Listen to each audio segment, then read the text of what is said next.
you know, same thing. I put enough in to make it so that I wanted to pay attention and stick around through the bear market, which I knew was coming. Interestingly enough, PulseChain before Hex. Now there's something interesting. I'm going to need to ask more questions about this. This is old Hex McKenzie, now just McKenzie. Laugh out loud, me too, PulseChain before Hex. This I did not know. I'm going to be sending you some questions, McKenzie. So sounds like she did the same thing. Or either that or else she's just laughing at me. That could happen too. So because the hype for PulseX, I mean PulseChain, was so high that most people just invested into PulseChain, and people saw the gains that happened with PulseX. I even received a letter from Richard about Hex. I received like 2-3 letters. Yeah. So if your ledger was hacked, the ledger, if you bought a ledger wallet, they hacked their ecosystems and they they put out your address to everywhere, right? But of course they couldn't access your ledger, but they could access where you lived. So I guess Richard Hart or one of his assistants figured this out, and then he sent out letters to all of us that, oh yeah, I have Hex. Hex has gone up 1,000,000%. Yeah. 10,000x. You should get into it. And I was like, this is weird. And then I got another letter, and then I saw someone else talking about it on YouTube, and I was like, okay, this is really interesting. So I started looking into it, and then I, invested in PulseChain from there. Gotcha. Yeah, and that was good. I mean, it was good for me. Obviously, the wait has been challenging. When the sacrifice happened, it'll just be 2 months. Yes. It's like, all right. And now, it was 2 months, and then it was 2 weeks, and then it was all this type of stuff. And now, I mean, we're seeing the exact same thing. People are all excited about the V3 of the testnet. Like, why is there so much enthusiasm over another version of the testnet? Right. So a lot of people, I mean, I've had people reach out to me and say, hey, you're not doing much on PulseChain. You're not doing much on PulseX anymore. Why is that? Have you been fudded out, or have you lost your enthusiasm? And the answer is no, not at all. But what I don't want to do is I don't want to spread hopium, because what I have seen is that's damaging to a lot of people. The people that understand and have been around for a long time, no big deal. There's a lot of people that did not get into crypto until the very end of the bull market. They've never experienced a bear market, and this is really hard for them. And so I just was kind of like, you know what? I don't need to just continue to feed that funnel. It'll come when it comes. And I'm excited for it. PulseX and PulseChain are my 2 biggest bags. And but I don't want to just keep being the guy that has the videos like, oh, 2 more weeks, or you should be excited about this. Like, no, that's bad for people's mental state. So that's just it. And then I got introduced to Jack Levin, and so there's a lot happening with Xen right now. It is an exciting time, and so I'm I'm making videos on what interests me. Yeah, same here. Yeah, and that's the thing too. Crypto is not necessarily a get-rich-quick scheme. Although, of course, all the stuff that you see on CNN says, "Oh, this guy invested $100 and now he's a millionaire." But in reality, it takes about 4 years, maybe 8 years or longer to really build wealth in this. So if you're expecting to get rich quick, you're going to just disappoint yourself. And it's a very emotional thing too, where you're like, oh yes, finally I discovered something that's going to make me a multimillionaire. Just have to put in $1,000 or so, and then you discover that you're probably going to get rug pulled. The coin that you invested in is probably trash. Just a bunch of different reasons that you have to educate yourself before you heavily get yourself into this. Yeah, and that's it. And most people don't even know how to educate themselves. That's what I learned, because that's how I was. It's like when I first got in, I was like, oh, this coin did real well, so this copy must do great. I'm going to buy a lot of that. Rug pull. Okay. So it's like the people that have stuck around, they've learned through, they've got skin in the game literally, because it's just gone. Like the way to learn in crypto is to lose your ass. That's how most people do it. And so that's kind of why I created a channel, is because I don't want other people to have to learn the way I learned. And so I make videos and I interview people that are smarter than me, and I try to get content out like, hey, don't do these things. It sucks. It really sucks. And a lot of people can't afford to lose that type of money. I mean, I can't say that I can afford to. Fortunately, I didn't change my lifestyle, because I did invest with money I could afford to lose, but it doesn't mean it was fun. Yeah. Because you're So, attached to that, right? You're emotionally attached to that and yeah, everything. exactly. It took a lot of hours of my life to earn that money. Mm. Yeah, so I saw you had a comment that says PulseX is not PulseX. Xen is down 10,000x or something. What do you think about Xen in general, and even the tokenomics about it going down 10,000x right now?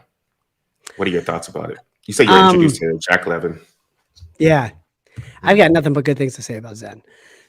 When somebody says to me, "Oh, it's down 10,000x," that person might as well just say, "I don't understand Xen," because that's really what it boils down to. If a lot of people don't understand why the chart looks the way it does, and I want to make a video on that, because it's, once you know, it's like, okay, this makes sense. But I think Xen is brilliant.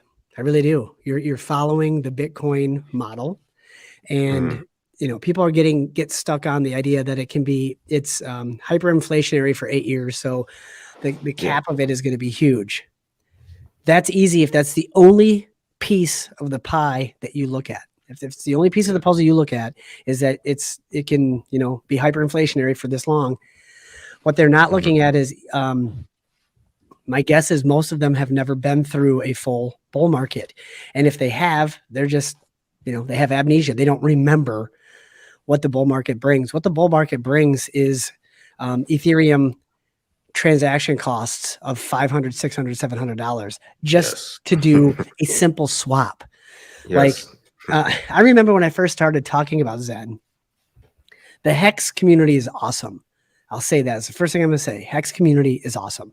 People are passionate. People are excited, and people protect Hex because it's their baby. And I love that type of passion and enthusiasm. Sometimes they do it to a fault, because they're so quick to respond that they don't really think 2 or 3 steps ahead. And so when I first started talking about Xen, they're like, "This is dumb. It just spams gas. You're spending $150 for nothing." And I'm like, hey, guys, take a deep breath. 6 months ago, not 6 months ago, but like 8 months ago, it cost $150 just to do a Uniswap transfer to get Hex, period. That was before you even bought the thing. So it's $150 plus the price of the coin, which, by the way, was at an all-time high at that point. So many people spent hundreds, if not thousands of dollars just to get Hex. And that was the price to, have access to it before you even paid for the token itself. So to mint 1,000 or 100 wallets of Xen when it first came out for $120, it's like, what? So I've seen what bull market Ethereum transactions look like. So I know that the difficulty to mine, similar to Bitcoin with Xen, is the cost friction to do so once the bull market comes about. So it's not going to keep inflating at the same rates that it is today in a year. And just as we can see that it is not inflating today at the same rate as it was 3 months ago, when average 𝘰 was like 5. Now it's 13, 14, 15, and the amount of minting has already been cut significantly. When it's 25, 30, it's going to get cut again. When it's 60, 70, there's going to be very, very little minting happening. So that's the equation people need to understand, is the scarcity comes in the network cost of Ethereum. The other chains, Binance, Polygon, honestly, I don't have any idea, because those chains are always so inexpensive that you can mint it to oblivion. So I haven't played with them. How about you? I mean, what are your thoughts on that? Yeah, so the first thing I noticed is that human beings are very tribal, right? So the way that people were acting about Hex or PulseChain, very dramatic about it, very heavily into it. I mean, I'm heavily into PulseChain, like I said, so heavily into it, care about it enough from an emotional standpoint. The same actions that people are doing with PulseChain, they're having the same actions and they're acting the same way with Xen. Although Xen community is a little bit smaller, but you can definitely see the rivalries going on. You can see people like having tit for tat on Twitter and saying that my coin is the best coin of all time. It's so funny, right? My coin is the best coin of all time. This is the greatest coin of all time, right? And it's even more important than like sports or whatever, because you put your hard-earned money a lot of your hard-earned money into these ecosystems. So you definitely want to see them grow. You definitely want to see them explode. So you're really, really into it too. So then when you see a system like Hex that, you know, has like 15-year stakes, so you're just like, oh, this is going to make me wealthy for a long term. And then you look at Xen too, right? And you know that if you look at the equation of Xen, right now you get about 40,000 to 50,000 Xen a day for minting. But around year 7, year 8, you're only going to get about 10 Xen a day. So if you see the difference of you getting 60,000 Xen today and you're only going to get 10 Xen 7, 8 years from now, you notice that the difference is so dramatic, so crazy. And if you do the math in your mind, you're like, this is wild. This is like me getting $100 and I'm paying a penny for it right now. So that just brings out the fervor inside of you. That makes you feel like you're way smarter than everyone else, right? So because you're smarter than everyone else, you want to shit on other people and then they're fighting you back. It just goes on constantly and constantly. And that does seem like a bad thing at the beginning, but you definitely want your community to care about you than otherwise. You want them to care a lot about your coin versus them just being like, whatever. I guess it works. I guess it doesn't work. Who knows? Yeah. So it's much better from this point. Yeah.